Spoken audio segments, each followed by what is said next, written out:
Hello दोस्तों, आज हम Realme C35 को अपडेट करेंगे। तो आपने सेटिंग में आना है और सिंपल यहाँ सॉफ्टवेयर अपडेट लिखेंगे और यहाँ आप सॉफ्टवेयर अपडेट पर सिंपल क्लिक करेंगे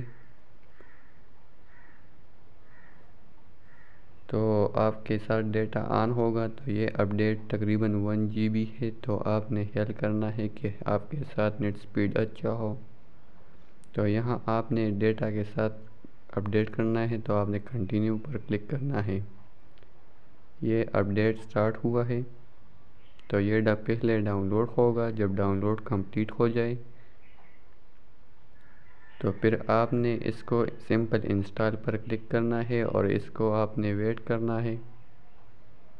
तो ये हमारे पास फ़ोन अभी रिस्टार्ट हुआ है। तो ये आप देख सकते हैं यहाँ ये फिनिशिंग हो रहा है। तो मैं सेटिंग पर जाता हूँ और यहाँ सिंपल सॉफ्टवेयर अपडेट लिखूँगा।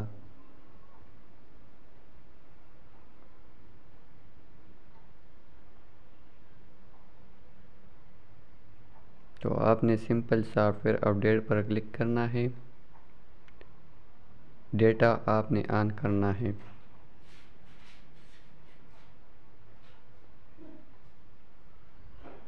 तो ये आप देख सकते हैं हमारी सॉफ्टवेयर अभी वर्जन अप टू डेट है, मतलब ये अपडेट हुआ है।